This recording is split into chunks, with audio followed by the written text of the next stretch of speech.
Hello, mate. Hello again. How are you? I'm doing really well. Excellent. Yourself? Very well, mate. Very well. I've been very much looking for... This is number 30. You need to say what it is. Number 30. Episode 30. Episode 30. Really looking forward to this one, mate. We've got Hayley and Amy from Send Sanctuary, Let Us Learn 2. Is that... Yeah? Yeah, that is correct. Hello. Thank you for having us. No, thank you for coming approaching us about it. Yeah, absolutely. You guys, as far as this white paper is concerned, you guys have kind of been on the inside, haven't you? Yeah. Just a bit. Just a bit. You've been In on the some inside. ways, yes. Yeah, we have. So, yeah. do you want to kind of tell us a little bit about like the process, how long it's actually been going on, how long you've been involved for, and then you're probably going to tell us how You feel. you feel. Shall I go, Amy? And then... You go first. Okay. So as you all know, we started campaigning. We did the Fight for Ordinary rally, and it was really good timing because it was just at the time when Georgia Gould was put on as MP for schools, Minister for schools. And so she attended the rally, and it was after that, having spoken to her, and we started having meetings, didn't we, with what turned out to be the Send Improvement Group members. And then it was in November that she said, okay, now we want to make this an official group where we want to meet every week. So we basically have been meeting every week since probably the end of November to the date of the release last week. And whilst we weren't really, to be honest, we weren't told exactly what they were planning, not until probably we got a little bit more of an idea a couple of weeks ago, didn't we? But until then, it was kind of, right, these are the areas we want to talk about. So we were given sort of high level kind of topics, and we had to give our views on those to give them guidance as to whatever they ended up deciding. Obviously, make it completely clear, we were not decision makers. We had absolutely nothing to do with it. We didn't get to choose what even topics we spoke about in the meetings.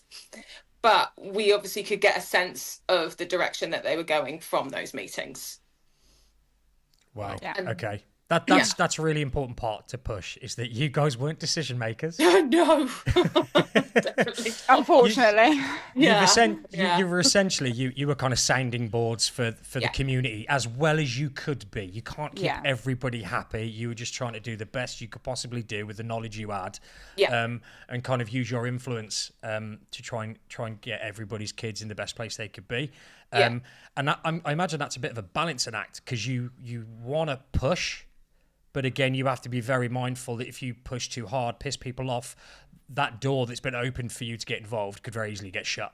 And it's really important that there is someone representing parents on that side of the room, and not just charities or they're like businesses, aren't they, inside the rooms. It's important that there are parent voices. Yeah, and to be fair, because we weren't, I think we pushed probably harder than others. Absolutely. Because we could, right? We had nothing to worry about. And to be fair to the minister, she took that every time. Like, there were times where we did have some pretty strong conversations, to put it politely. And strong facial expressions very during the meetings. I was like...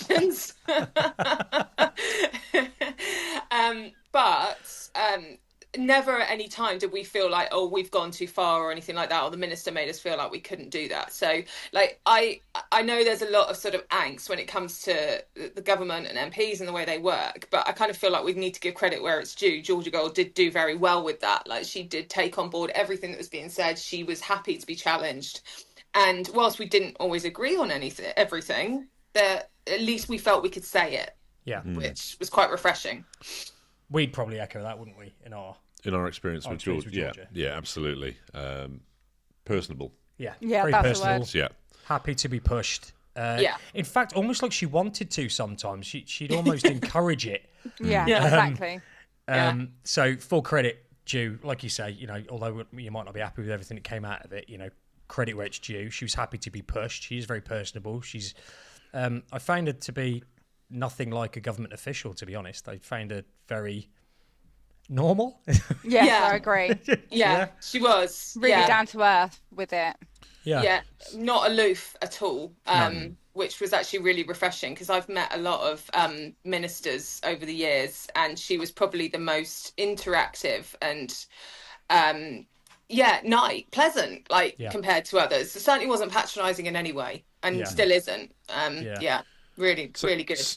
So one question that always came up from the community was that this white paper was already pre-designed and everything else was just for show, smoke and mirrors. Yeah, or we've had consultations.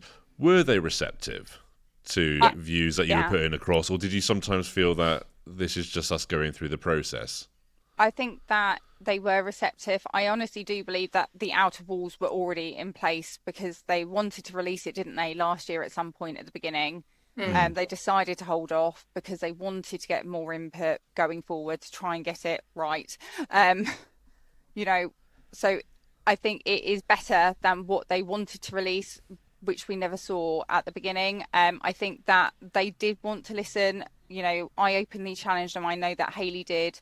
We were always saying, we need more special schools. We need more, not just hubs, we need smaller classroom sizes and, something more neuroaffirming in the classroom.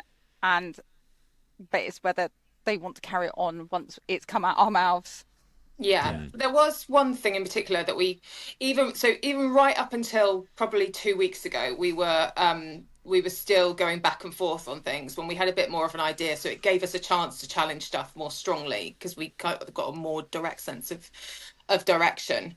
And so one thing that was planned to go in that ended up being reversed was assessments. So they were looking at changing the appeal rights to refusal to assess for local authorities. That was going to change.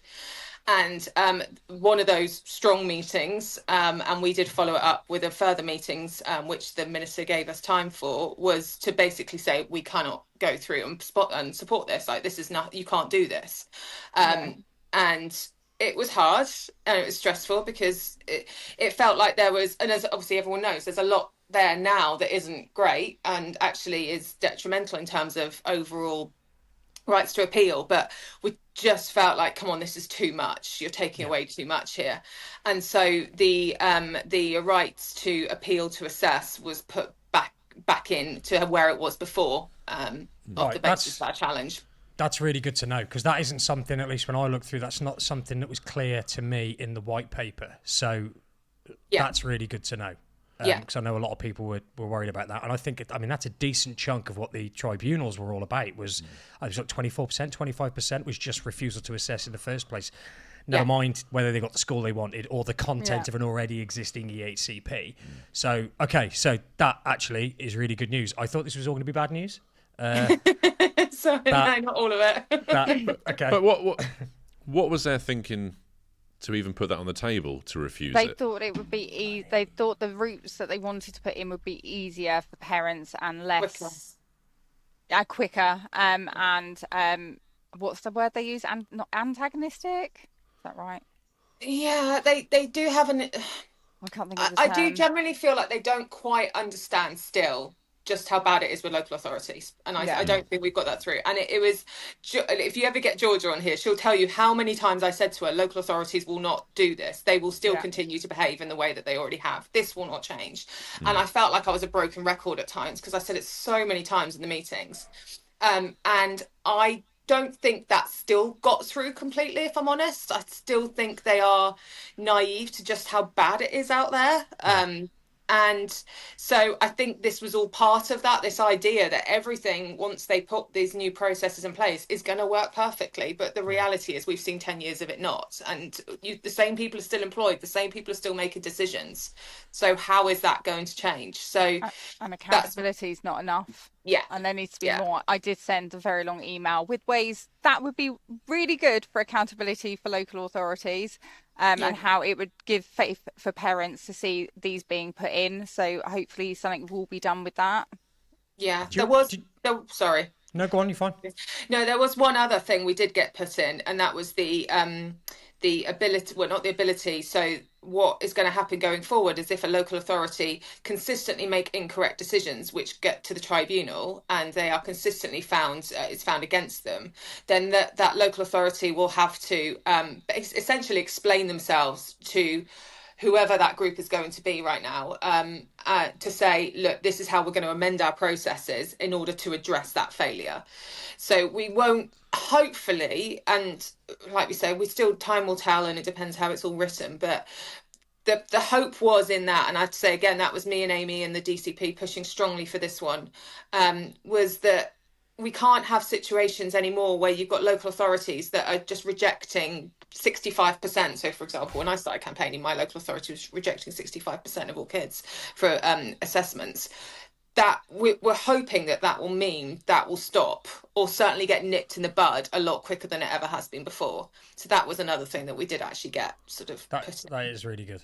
Did you ever, obviously you were just saying that about understanding the local authority, do you think there was, from a government position, do you ever think that they've got the local authority on one side saying we are doing a fantastic job, and on the other side they've got what they perceive to be overly emotional parents who are trying to give advice, and do you think they're like, well, these parents are just being a bit overly emotional, they're exaggerating? Do you know what I mean? Yes and no. I mean, I have definitely told them a few stories about my local authority, so I'm hoping that they will be one of the first local authorities to be spoken to by the government going forward.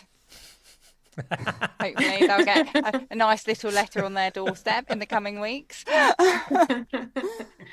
I think, like Amy says, it's a mixture. I think there are still some people in the DfE that believe that it is just it's unreasonable parents who are trying to get too much for their children. But I think I felt like there was a bit of a change as time went on with them, that they, certainly Georgia definitely was not only listening. So as part of the national conversations, when they were going out actually meeting parents, I think they started to see that we're not like that.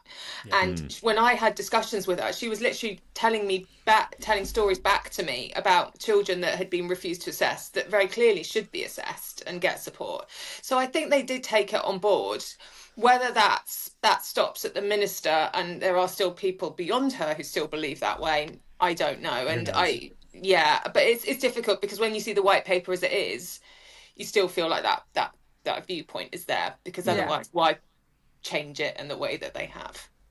So, all right, what about this white paper then? When you obviously, I'm guessing you guys, you knew what was going to be in this white paper prior to its release. Wow, we read a prior version of it, so we got to read it about 3 weeks before it came out, and that was traumatic in its own right. 3 hours, no toilet break. 160 pages, 3 coffees and a Red Bull, 25 pages of notes. Yeah. Wow. Yeah. Right. And how did you feel with that after that? I mean, it's better that it's improved from what I read it when I read it. We saw the first version. So we weren't given the last version. So we didn't know exactly what had been changed based on our feedback. But my view initially was the tone wasn't quite right. I still felt that, like you said, that view of parents was still there. But I think for me, it was seeing it in black and white, their plans for the changes to legislation, because that was, it was really disappointing, because at the end of the day, if everything's done correctly, you never need to go to court. You should never have to go to court. It should always be a last resort. And so why take away all that protection, that shell around it, for the sake of what? What's your aims here when you're doing that? And I think that was my worry, that if you're so confident in the process, you don't need to take away anything, because you'll never get that far. Yeah, we said this about 150 times, that exact sentence. I've messaged it in the emails. I've said it verbally in every single meeting. So is Hayley. Yeah. You know, if you are so sure that those steps that they're going to put in place, which should already be there right now, you know, if they've got a legal backing as well, you know, you're never going to get to tribunals, so they'll decrease anyway. Yeah. So it makes no sense to take away the one thing parents have. You're probably going to say the same as me. I was going to say, is that them showing confidence in their white paper, or is that them knowing what the local authorities are actually like? Latter. I'm going to go with the latter, just from my personal experience. Which ultimately, that then the evolution of that is that it's about money and cost. Yeah, it's going to be. Yeah, there's no doubt that money is involved, right? It's got to be. Because if money wasn't the issue here, and I've heard, Bridget Phillipson said it. Money's not the issue. 3 times the other day. She said it twice when she was talking to us in Peterborough, and then she said it the day after speaking to Nick Fryer and LBC that this wasn't about saving money. Well, like you've just said, that it is wasn't the about end saving game, money. though. Of course it is, and we understand that. That's one of the being reasons it grown needs up, reform. isn't it? Yeah, exactly. Yeah. That's being pragmatic and going. We understand this is about cost cutting, which is fine. So 1, say it, and 2, if it isn't, to your point there, leave those unnecessary backstops there. Then tribunal because they'll never be needed. Exactly. I think they know that if they leave them there, they are going to be used because they are going to be needed. Yeah, because there's not enough accountability still. No. Local authorities are going to keep running and doing whatever they want, and it's there needs to be more in place. Yeah. And I think the bit that really I found so disappointing was all the accountability so far seems to be put on schools. It seems to be everything's changed for schools, and yet local authorities have got off scot-free, and yet they're the ones that really have let us down. Yeah. Everyone's going to be butting heads even more than they do now, aren't they? Parents and literally schools don't need that extra pressure. That is then putting teachers and parents up against each other, which is going to cause more of a divide when we need to ensure that parents and teachers are working together to make sure that things are in place and working well.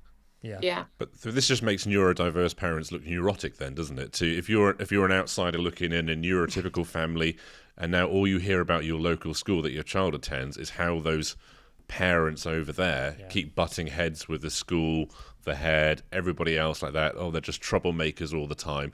It carries on pushing that narrative that we've seen since last summer, that we are an awkward bunch of people. Yeah. We're They spending don't want our too kids much in their money. classroom. Yeah, we're responsible for all the potholes and everything else like that, and My favourite one. everything else that they've liked to put in these articles that are printed. It just carries on feeding that narrative again. Yeah. And it's so unfair because the vast majority of parents that I speak to, they just want their kids to go to school and be happy. It's not it's not a wanting to go to a really expensive school somewhere that's 50 miles away with a taxi attached. It's not like that. No. And some parents, they need that, and that's absolutely fine because their children have those needs that can only be catered for in that way. But it's hard because yes, all right, the money isn't supposedly the issue. I think when they say that, it's more because they are investing a lot of money up front, and I think that's a really good thing. They're actually putting their money where their mouth is for the early level needs. But my worry is that higher level has just had a lot stripped away from it now. Schools are being cancelled that were meant to be built. Yeah. And then you've got all the rights around that being taken away. For what purpose? And I think that's why that's where our concern is right now. So obviously you guys were involved in this process. Was there anyone else that was involved as well other than you guys? Not well, so certainly not in the SEND development group. We were the only impartial parents. No, Agnes.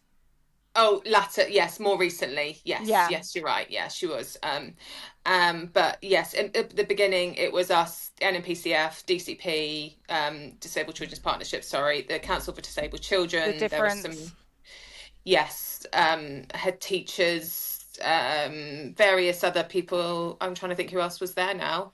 NASEN, so we're there as well. And then as we came along.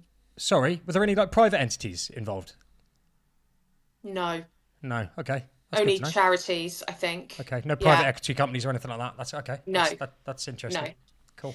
Yes, and nobody from LGA, nothing, nobody, no representation there. So it was very much charity kind of sector and us. Okay. So yeah, we were literally the only people in the room that were completely neutral.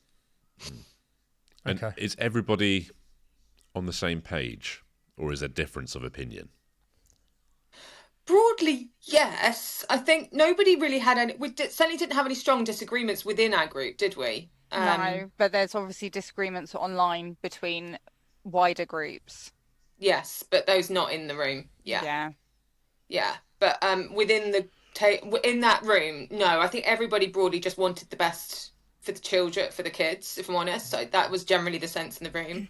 And whilst we might have different takes on things. And obviously, Amy and I were probably had the strongest opinions at times because we're parents and we're living it. It's going to be you're going to come across and have a different way of doing things. I think it was quite refreshing because everyone was quite solutions focused in order to get the right legislation at the end of it. That's good. And I only swore a couple of times in the meeting, so I thought that was a win. Well done. Success. So, I mean, and the thing is, I suppose, with everyone that's involved, as long as the intent is what's best for the kids, that's half the battle, isn't it? As long as the intent is there, it's just trying to work a way that you can all kind of come to the same kind of solution at the end. What, obviously, you've since this has come out, obviously, you guys must have seen so much online. I mean, even prior to it coming out, you must have seen all of us talking about it in the leaks, and you must have been like, yeah, that's wrong, they've got that wrong, or yeah, they're talking absolute shit there, or that bit they've got right. And so you've obviously seen all across the spectrum, like everyone talking about this. Is there anything that people have got completely wrong, like something, a positive thing where people think this is the end of the world for our kids, but you're actually, do you know what, if this works, this part is actually going to be quite good, quite positive? Please say you've got one. Just one. I think for children I think there is. I think for children with lower level needs, I think things will get better. Because I think there will be. So basically, I think what's happened is for. This is going very technical sort of funding type of stuff, but basically what's happened is this, every school has a special needs grant, a DSG grant, which is allocated. But what's happened is so many children, but what happens is so many children have ended up with EHCPs. Those children get the funding first, which has meant that all those children coming up with lower level needs have had nothing. And that has just been an offshoot of the system that has grown. And unfortunately, I think it's just the way things have gone because of the fact that there's lots of children that have been left and should have got support earlier, so their needs are higher, etc. So I think this system will put the money back into the bottom again, which I think is a good thing. And I think it will mean that children get speech and language therapy, OT, etc. much quicker without having to wait for an EHCP to get it.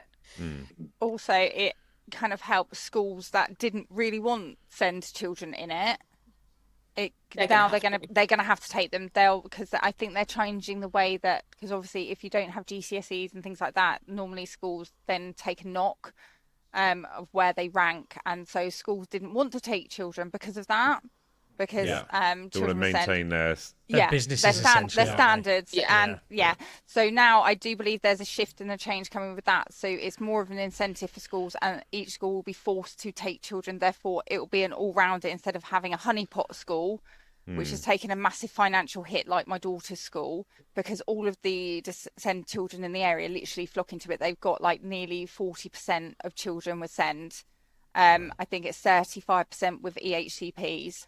And they've got now a unit on it as well. And the head teacher has made that decision for those children in that unit not to take GCSEs. So she's taken a huge hit for the school. And I think she ranked like 10 in the worst performing schools for the Times. Because do you know what?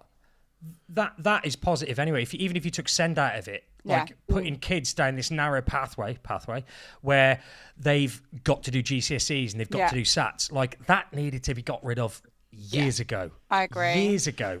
So actually, that's a positive change for typical I think children. my daughter's school, I always sing its praises. You know, for a mainstream senior school, I think they're incredible and inclusive, and I think they've got their values in the right way. And you know, the head teacher's there because she wants to make children thrive to be able to move on to the next stage of their life, no matter how that looks, even if it's just them having functional skills to be able to live independently. You know, she's quite happy to take that knock. So I think, you know, hopefully they'll get these schools in that trust where they'll have access to like these OTs, so then she'll be able to help the other schools in the area that used to be not so good, and then it widens the like school pool basically of good schools for children with SEND. So I think that's a bonus going forward, that you know, more schools will hopefully do better because they have to. So the money now going to the schools, it's going in a trust across a board of schools, so they don't handle it and they cannot use it on other things. That was going to be my question. Is it it's ring fence for those children? Yeah. So it's not going into the school's wider pot. And they have to show how it's being spent. Okay. They'll get audited. That's good. Yeah. Oh, that is good. That is good. What do you make of the 4 different tiers? So we've been... Sorry. We've been assured that it's not you've got to go one after the other, after the other, after the other. You can slot into level 3, shall we say, or whatever your needs are. The way I'm taking it is you won't know where you are. So they'll open your individual care plan and they'll literally just be saying, well, we've noticed they need speech language to come in. And then, actually, we think maybe the educational psychology should come in and just, give us some ideas. So then you're already building it all up and you're actually moving up the targeted tiers without even realizing it's happening.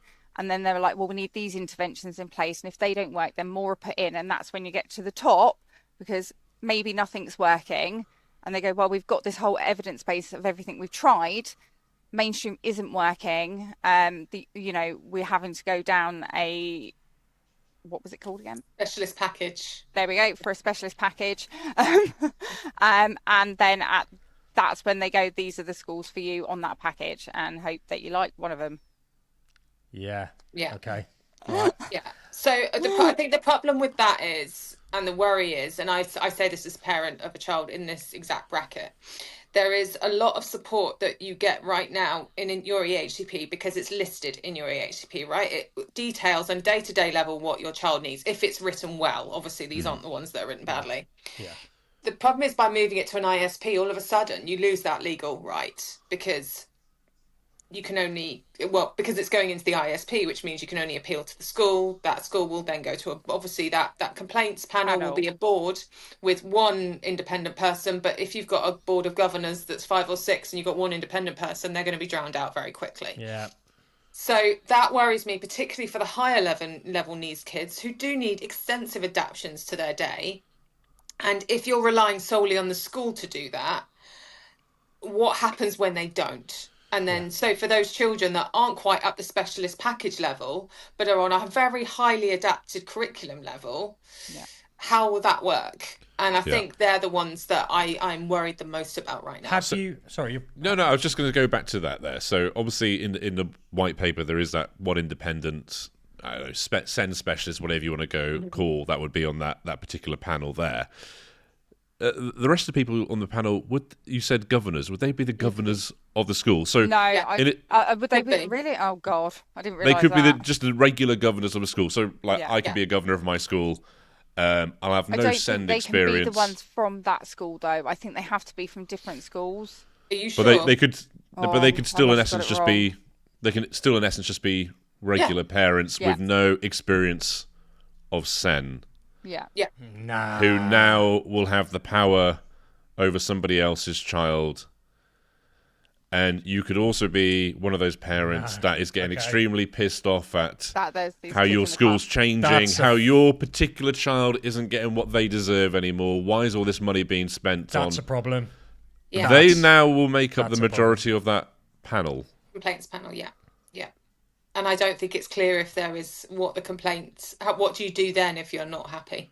Because that big selling point from Bridget Phillipson was there's going to be an independent SEND specialist on there. Okay, that's a huge fucking problem. But she failed to mention that the majority. After that, Hayley, we need that tribunal step, which is what we keep saying. There needs to be that legal backstop at that level. But these are people that will have no understanding of this particular white paper and the detail. Not only no understanding, but potentially a bias against disabled children. Yeah. Could be. Yeah, potentially. Yeah. Okay. Yeah. Wow. That's a big fucking problem. Yeah. Wow. It is. They never mentioned that bit. Of course they didn't. No. Of course they didn't. No. When they said Bridget Phillipson, a tribunal's still going to be going. Yeah. Cool. Didn't say it was only for complex needs. In the same capacity, though. Yeah, exactly. Okay. Yeah. So it's a real worry, and that's the bit that I'm really concerned about, because what happens then if you're not happy with the school package? So, for example, I think the plan is that you can still get an EHCP and then go to a mainstream school. But you don't get the EHCP until you get your specialist provision. So it's the school that write it. Yeah, so then the school write it, and then, but if you've got if you want to challenge the placement and the provision, where are you going? So keep going round in a circle. Yeah.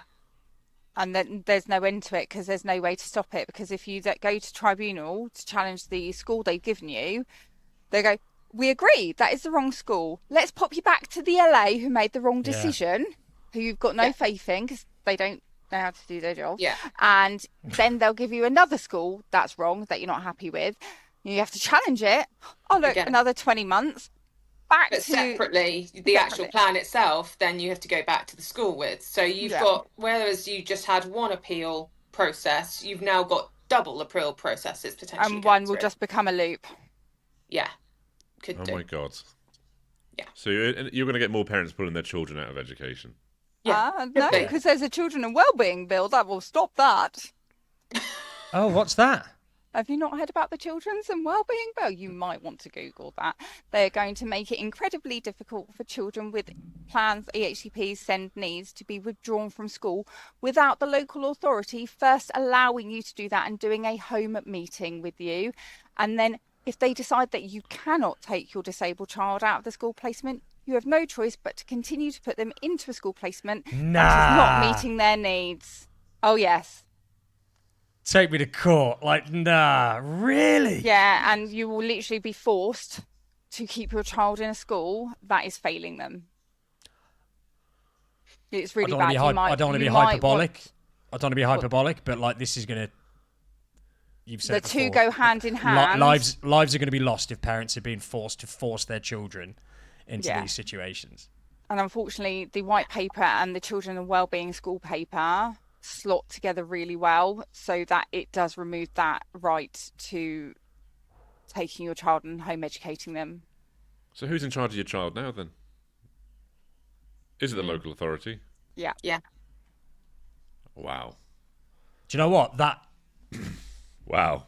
That's probably one of the worst bits of it all, actually. The bits that we've just talked about that's the school governors. And that's a separate bill. And that's near the end stages as well. That is now in the House of Lords being discussed for the final bits, and they keep sliding things through the back door. Of course they do. They love doing that. It's getting worse. Shit. So I would definitely have a Google of that bill and see what it entails. Yeah. Do you think this is going to cause more issues than we currently have with the current system?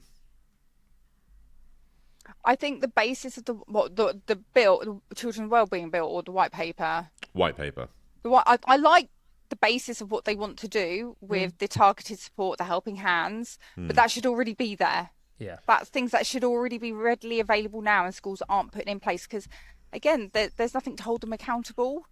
You know, if you've got a bad school, they don't care. They've got a reputation for not having disabled kids. They're fine with that. You know, you've got a bad local authority. You know, instead of actually putting more school placements locally, they'll happily send a child miles away and spend, 80,000-90,000, which could put, 3 kids in a local placement in a specialist provision. I mean, where we are, instead of building a new school, they gave it to an old care home to build there instead of a specialist school. And I just think, it's not the best trajectory going forward. Yeah, I think there's also an issue that at the moment, our children are now going to have to fit packages rather than have packages to fit them. So the way it's going to work is that you will apply for, obviously, the assessment to the local authority. The local authority that will then determine whether you meet a package. And obviously you can have multiple packages. So I know that was the question that came up recently, but that means then if they say yes, you do meet the criteria for a package, you then go to school with that package. But that means you're fitting the package that's offered by the school rather than the school fitting your needs. So, and I understand to a degree where they're coming from, because they obviously are trying to make this financially sustainable, as we all know, but at what cost? And I'm not quite sure they fully have thought about what the cost of that actually is.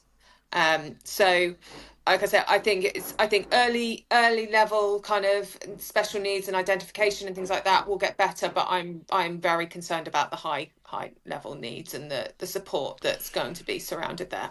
Right, quick question as well on the back of that then. Can you just explain to everyone what complex needs is? Very easy. It's a very question. simple question, surely. No one knows because we're yet to be told. Well, the only thing, the indication we've been given is that in order to get a package, you've got to show that you need a specialist school. So it's not. So does your needs require more than a mainstream school? So then it would be determined as complex needs, which are then determined, obviously catered for, by a package. Which is section F now. Yes. Which is legally But again, you're very much having to show a child is got to fit a certain box. Yeah. Okay. So it's not you're in the specialist complex needs, so you go to a specialist school. It's do you need a specialist school? In that case, you're okay. So they've just kind of reverse engineered it. All right. Yeah. All right. That actually makes more sense. Yeah. Than. In some ways. Yeah. Yeah. Yeah. Okay. And we have been told there will be packages within mainstream schools as well for certain needs, but we're not clear on what those needs will be. So whether that is just more medical, I don't know. But I'm guessing, but I don't know. Obviously, this money that's going in is $4 billion. Obviously, that looks great, but when you divide it over 3 years, on the surface, $4 billion seems great. But it's not. And again, the whole point of this, it's an investment. They're investing this money for a return at the other end. The return being less money being spent, which is going to be the end goal of this. And again, that's fine. Obviously, all of this whole plan stands on there being enough people, staff, specialists to support it. Where the fuck are they coming from? Apparently, they're going to try and get ones that have left the industry to come back. Great. But they've probably left the industry for a reason. Yeah. Shit. You know the job you left because you hated it. Do you want to come back? Yeah. Because you were stressed and overworked. Do you want to come back to it? And probably underpaid. Yeah. Yeah. Yeah, exactly. See, that's a huge I mean, it's a big gamble, isn't it? It's a big assumption they're making is we've got this wonderful plan. Yeah. But it's based on a load of people that currently don't exist. I know that they have said the 2030 trajectory could be changed if they don't have the hubs and the staff and everything in place by then. That timeline can be shifted. Okay. Can I ask a question about the hubs?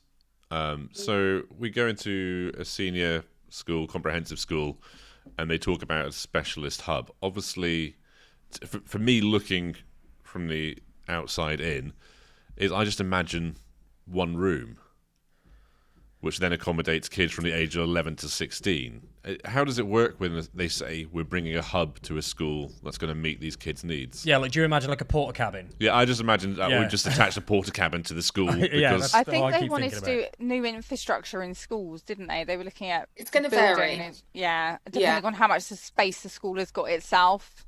Yeah. And for sometimes, so I should say my eldest son, he goes to a base attached to a mainstream school. So, but it is a specialist school attached. It's very much of that 10 children in the classroom, 2 TAs, a high level of support needs. I think and again, we don't really know. We haven't been given the set detail of how they envisage these bases. Is it that highly specialist attachment to a school which benefits from the sort of the finances of the bigger school but equally can still run as a specialist, or is it another drop-in room for people to pop into if they're not feeling particularly comfortable in class? That's a very different prospect. So again, we need a lot more detail. I feel like they want to leave it down to the local. I'm sure I read it somewhere. It's down to the local authority to do this plan. That's great because they've been really good so far, so that's really positive. Yeah. And what standards will be there? Will there be enough TAs? Will the teachers be trained? Will they be specialist teachers? There's so many unknowns. So this is going to be a bit of a postcode lottery for schools then, isn't it, really? I feel like they've not really thought it out properly, and it needs to be like a national guidance, and this is how it's going to be across the whole of England, rather than, here you go, local authorities, do what you want. It needs to be mandatory. We've had people message us they're moving back to the UK from abroad, and they're asking a question they shouldn't have to ask, and that's where do we move to because our child's got special educational needs, and where's the best place to go? It shouldn't be like that, should it? Yeah, don't go to Hampshire. That isn't something people should have to think about. No. Where's the best place to move to for my child? It's great that they are asking that question, but they shouldn't need to. But it just looks like, all right, the local authority are fucked up all over the country. Let's just give them. But they're not getting their asses spanked about it. They're just we're going to give them more. Yeah. Well, you told Mr. Starmer I did. You did at the round table. You were like, firstly, even though this wasn't down to you because you weren't in power, you need to say you are sorry for the trauma that you have caused parents. That was her exact sentence to Keir Starmer. Did you? She did. Said that parents feel that they've been played, so we need acknowledgement from you that we've been subject to a system where it's not our fault, we've played the rules, and we're the ones that take the brunt of it, and we need acknowledgement from that. And to be fair to him, he took that. Yeah. Nice. Well, you needed acknowledgement for saying it, mate. That's good. Fair play to you. That's good. Larry. Well, I think sometimes that it's very easy to be yes people, and in order to get things done properly, we have to tell the truth. And somebody had to say to him, like, there's a lot of upset right now, and there's a lot of trauma that's been caused, and until you can acknowledge that, then we can't move forward. No. I mean, there's no good people being in an echo chamber and just hearing everything that they want to hear. There's no point. They'll never learn anything, never move forward. And actually, you can't be a good anything if you don't actually listen. There's no point being in the room if we're literally just agreeing with them. The whole point of us is to be the voice of parents. We may as well not be in the room if we aren't going to stand up and say, actually, this isn't okay, which is what we've done every single week. 100%. Yeah. Were there people from the Department for Education that, obviously you guys got in there as parents, but were there people employed by the DfE that are send parents or send families, or are they just outsiders looking in thinking they understand it? I know, I without naming names, there is a few people that I have spoken to that do have send children. Majority don't know. No, majority don't, but there are a couple that do have them. But they're kind of just in the DfE rather than being a voice within part of the policy. Yeah. It's always eye-opening when that's the case. Yeah, it is. Yeah, I mean, we know some people in kind of prominent positions that it suddenly hit their lives, and the same for us. Until you know, you don't know, and it has to affect you personally, and then you get it. So it's some people are kind of being. Then again, I say willfully ignorant. You don't even have to be ignorant. If you're not in it, you cannot get it. You just have to trust the parents. It doesn't matter how many times you're explained what it's like living this reality. But then you always risk having those people then that aren't directly affected by it go into these kind of policies, or you've seen it many times over in all walks of life. They go in there to make a name for themselves, that I've managed to change this, or I was a key instrument in saving X, Y, and Z to progress their careers. Yeah. If it makes you feel better, we didn't get paid a single penny to go through. No, we didn't. It cost us money. They pay for your train at all? Not mine. They did for you eventually. I'm finally getting my nearly £600 to £700 worth of travel back. Yeah. Oh, that's good. Well, you could just use the DLA money. You're swimming in it anyway. Oh, DLA. I know, honestly, made of money. Cashing it in. Make it rain. Jeez. But I think that's the bit we found hardest, because when we were getting the backlash that we got, so when people were saying that we'd been bought and all these sorts of comments were flying, to be honest, it was so far from the truth, because it was actually like we were giving everything to it. That would seriously piss me off, because you're obviously directly affected by it. We would, as a community, we would fucking moan if there was nobody from our community on the inside fighting our cause. But then when you put yourself forward to fight the cause, everyone then raises a voice and goes, "Oh, you're just one of them. You could have mentioned this, or you could have done this, or." You've been bought now. You're part of the establishment. That's one thing about like this community. Generally, we're all going in the right direction. We're all going in the same direction, generally speaking. But every now and then, Facebook's a fucker for it. Oh, I hate Facebook. It's worse. It's like it's either people that aren't in the community who just throw in. And do you know what? When they say it, I'm kind of like, fuck, I don't really care, because you don't know. Yeah. But it's when people within the community start fighting each other, and it's like, why? Like, and really personal. That was the thing. I think they've got us. Yeah. Really personal. Yeah. How's that impacted you guys then? Obviously putting yourselves on the line like this.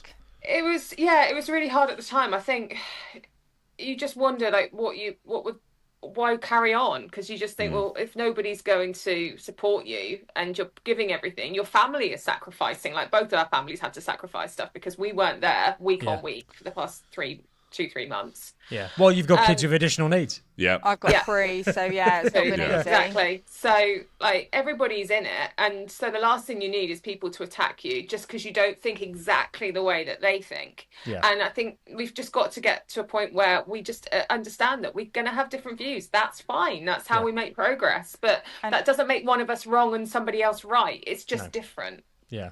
You know, and being told that we don't have children who are varying enough needs when I've got very varied. I've got 2 with quite high care needs, 1 not so high care needs.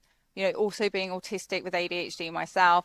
And then you reply with, well, you know, I'm not being paid. I haven't been bought. And they go, well, more for you. You know, at least you should have been stupid enough to then get, you're stupid because you're not getting paid. And I'm like, how can I win?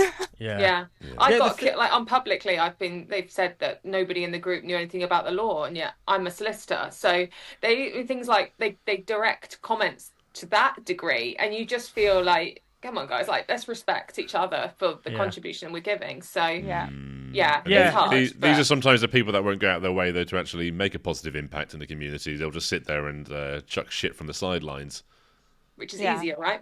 And, you know, if I wasn't in the room and, for instance, say you guys were, I would just be happy there was a parent in the room that I knew would be voicing what at least 95% of parents would be saying. You're never going to please everyone. You're not going to have everyone's views. It's just not possible. And like the argument that your kids' needs aren't enough for you to be speaking on. I don't have varying enough ages. I've got a 13-year-old, a 7-year-old, and a 4-year-old. What do they want? The only thing I'm missing is like a 20-year-old.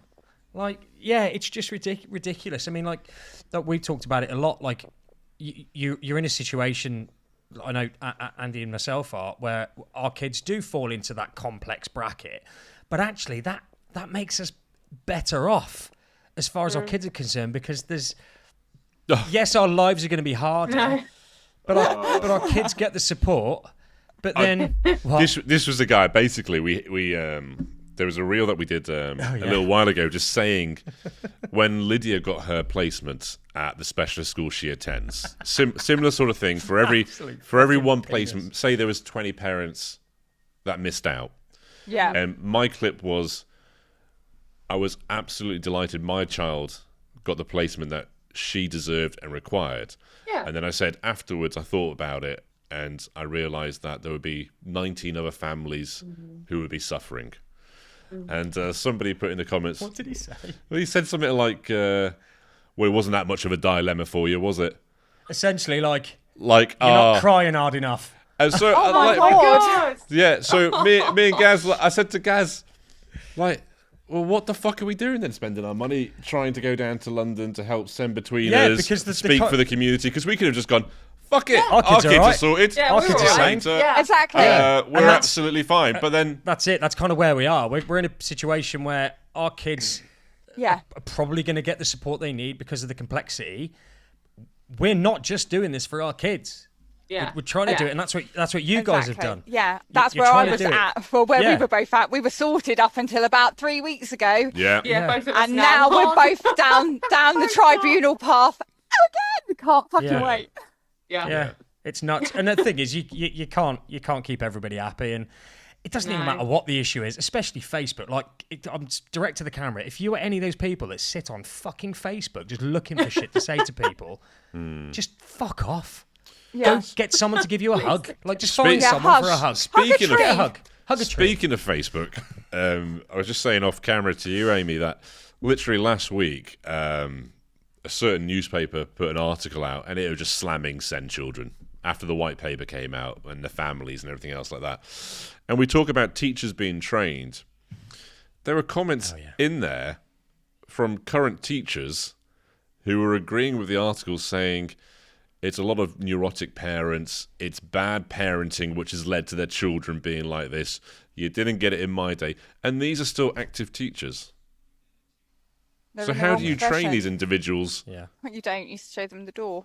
And the thing is, neurotic parents do exist across the board. Yeah. Whether you've got SEND kids or typical kids, there are people that are going to be trying to scrounge money for DLA and welfare, and they're being dishonest about it. Yes, they exist, but they're not worth talking about. They are such a small percentage. You can't throw the baby out with the bathwater. Yes, they exist. We accept they exist. Fine, move on. It doesn't change anything. It doesn't change anything. The vast majority of people that are going through this don't want to have to go through it because it ain't I would easy. absolutely give up my DLA and any other bonus that comes with this life just to go so my kids can literally just glide through school and have their needs met at a base level without any worry. I couldn't even imagine the trauma and the sleepless nights. There is one thing on that I think that unfortunately the teaching profession does need to catch up. At the end of the day, we've now established through, I think, quite reliable data, about 5 or 6 kids in every classroom now have SEN of some form. When you've got 20% of your class that has SEN, this isn't special needs teaching anymore. This is just teaching. And I think we need to get past this idea that somehow what they're doing is something extra, because it's now just part of their job. So yeah, we want to get the right support for certain children. We want to get the right methodology and the right provision and the right equipment. But I do think there comes a point where everyone has to accept that this is progression, and that is a good thing. Do you know what? That's a really good point, because I was guilty of that. I've said it on the podcast, I was definitely guilty of being like, fucking hell, these parents are now going to have to do this. But yeah, no, do you know what? That's just changed my mind. That's a really good point. But it's always been there, isn't it? When like we were at school, you say 20% of your year group was probably affected in some way, or you know, would have been SEN or neurodiverse. They were just put in the naughty set. And I can look back at my if I look back 30 years, you could very quickly go, I can look at them now and go, that makes sense. I had emotional-based school avoidance. I didn't go to school for almost 3.5 years of my senior school. Yeah. There you go. So it was there, it just wasn't. Turned out right, didn't you? Twitching and catching flies out there. But 7 GCSEs. I've got what did I get? I got 3 C's, 7 D's, and 2 E's. That's not far off what I got. To be fair. I need like I'm not saying I'm autistic or anything, but I need. If I'm not interested in it, if it's not a hyper focus, for lack of a better word, I will not retain it. I mean, even if I do like it, I don't think I retain it. That's like you're just saying you're a dumbass. Like, nothing to do with being a dumbass. I'm just... Earlier, when you asked me a question and I was answering it, I forgot what the question was halfway through what I was talking about. Mate, you did well. I was going to say, no one noticed. Mate, you cruised through that. I didn't have a clue. Whatever bullshit you were coming out with, we were listening. Have you thought about becoming a politician? Yeah, I don't think that would work. Bullshit baffles brains and all that. Yeah. So... the white paper's out now. What happens in the life cycle of this white paper next? We've got 3 months consultation. So that is where we need to really get our voices heard. There's an online form you can do on the government website. There are some consultations that I saw. Hampshire Sendias, I think it is. Is it Sendias? Yeah, might be. Yeah. They're doing consultations with the disabled children's... something or other that was in the room with us. Sorry, definitely forgot their name. Council for Disabled Children. That's one. So they're going to be doing in-person consultations as well. I know that in Hampshire, I'm actually going to be doing like a parent's voice as well. So everyone just needs to get all their thoughts and feelings down, and you need to be loud. You need to be loud, and you need to make sure that you put your 2 cents in, because now is really crucial. Because once the 12 weeks is up, although we still have time, that's when it goes into writing policies and laws. And although things can be changed in these steps, like in the House of Lords and everything, once it's going through Parliament and the House of Lords, and then it goes into writing actual policies and legalities, it gets more and more difficult to change. It is possible. It happened in 2014, I think it was, with I can't remember which act it was now, but it did happen. But now is the most crucial time. It's when we really need to really push to get everything changed. So we need to get our voices in now. And there's a link for that, you say? Yeah, there is a link. There's a link. All right, so we need to get hold of that. And we need to stick that out. Okay, so act now rather than try and amend it. Yeah. Oh, please. Yeah. Well, and we are continuing to have meetings in the Send Improvement Group. We're waiting for new dates to come in. Yeah, but so we will be doing that. Take voices in with us. Yeah, but we do need parents to be backing us up constantly along the way, as loud as possible, because we can't do it on our own. We need that backing. Yeah. Have you seen this form online? Have you seen what it's like? How it's structured? Well, I've seen the webpage for it. I didn't have the mental capacity after the white paper dropping to actually click on that link. I was having a bit of a twitch by that point. I was like, not today, Satan. No, I don't blame you, mate. I just think I think what I was going to say is I'll have to go and have a look and see what the layout of the form is. Just how easy it is, because obviously another thing is a lot of parents might have learning disabilities and send themselves, so it's not going to be easy. So I will say, if you do, try and find someone who can help you go through it and voice your feelings as well. That's what I was going to say. People need to try and be succinct, I suppose, quite concise with any points they want to raise, because it's very easy to go into a tangent, for lack of a better a waffle, going into, because then it's going to be very difficult for these points to get raised in time for you guys to keep the emotions out of it. I know it's 100%. hard because you know we're angry, we've been failed, you know, it's been shit. Like, no one wants to keep going to tribunal, no one wants to argue with the local authority, and I know we're all angry and frustrated, and honestly the white paper was like, you know, the cherry on top. And but if you are going to be putting your points, make sure they are really logical, they are bullet pointed, you keep the emotion out of it, because that's what's going to be seen. As soon as you start putting all the emotion or any swearing or anything else, it's not going to be seen. 100%. That's like the best advice for this stuff. It's the same with like when you're filling in DLAs, isn't it? Filling in your DLA form, don't be emotional, just say what you need to say. That's such good advice. But we've all got to do this. Every family affected has to do this. If you're not happy Otherwise, about this, then you have to take part to change it. You can't not be happy and not do anything. Otherwise there's little point moaning. To a certain degree afterwards, if you haven't had your 2 pence worth thrown in. Exactly. Goodness me, I get the feeling we're still in for a few more twists and turns. I think so, mate. But good. Everything I am going to keep out of some of the shit that we're not happy with. I think we'll still get things changed. I think we will. 100%. Yeah. Good. Especially if people chip in and kind of make their voice heard online. Yeah. And not be dicks to each other. Yeah. Is there anything we haven't talked about that you think would be really useful? I think so. Anything, Amy? No. Hayley's just like, I don't really want to talk about this anymore. It's just been exhausting, can we just hasn't it? Fucking knock on the Like, you know, there's been some meetings I've walked out of that meeting and I've just gone, what the fuck has just happened? Yeah. I remember texting you on the train going, wow, in the last 10 minutes of that meeting, what on earth? Yeah, I remember that one. Wow. Cool. Okay. Well, I mean, mate, I just really enjoyed that. That's exactly what I thought it was going to be. Good. Because when all you get is leaks, and then those the document were frustrating. And then even when the document comes out, obviously, like Georgia was out doing the reins. reins. And they were so strict with us. Like, they'd given us... Are we still recording, by the way? We are. Yes. Still recording, yeah. Okay. Yeah. You can tell us off camera. Yeah. But, yeah, they were very strict with us about what we could and couldn't say. Don't cut this one out. They used to give us, like, the paper for us to read and be like... The first time they gave it to us, we were like, "Oh, cool, put our notes on it." And they were like, "Oh, we need those back afterwards." Like, could you not have told us at the beginning? Read them. We can't be trusted. It's like you've got our fucking notes on it. Goodness me.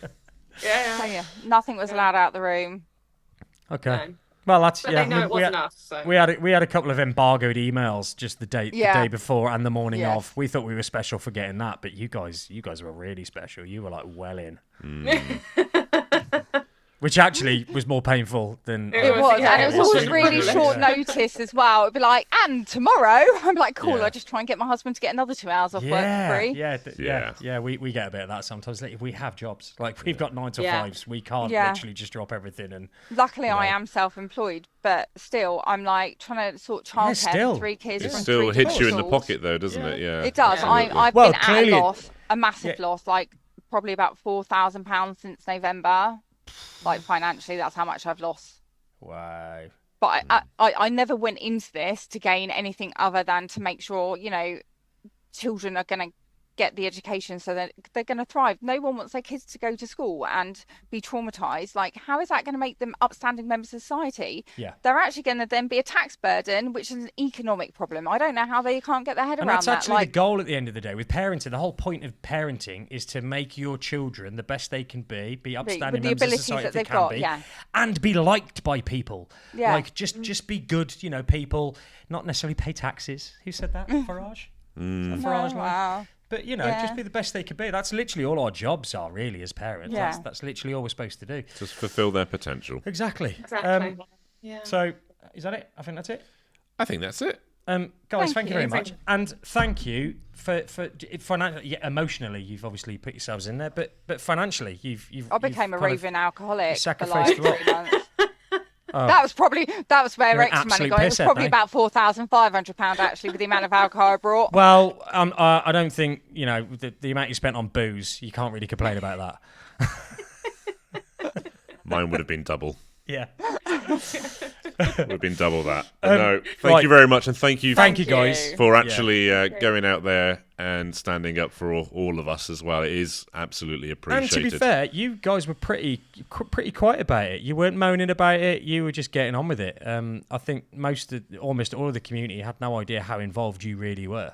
I think I was too scared to put anything online because of the hate that whenever we did post stuff, it got quite bad. So much. Yeah. So I was even putting out a post of my daughter coming with me to number 10 and round the Houses of Parliament and, meeting Mr. Starmer, even then there was comments going, I'm really angry that you did this. And I'm like, they were like, what's the point? I'm like, because I'm in the room and my daughter got to ask a question.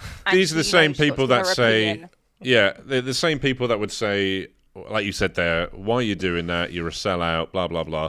And then the next day, they'll be like, why haven't we got anybody there representing us? Yeah. Well, and also, if they were invited, you can guarantee they'd be there in a show. Oh, God. We're not everyone's cup of tea, and that's fine. Yeah. But I quite like not being everyone's cup of tea. No, I'm a bit like Marmite. Yeah. No skin off our nose. No, it's fun. Guys, really appreciate everything you've done, the money you've spent, the emotions, everything. Really appreciate it. I know the community does, most of the community, and the ones that don't can get fucked. Facebook, we see you. So just thank you guys, because it is appreciated. I know sometimes it might not feel like it is, but it is. Thank you very much. Thanks for having us. Cheers, guys. Take care. Bye.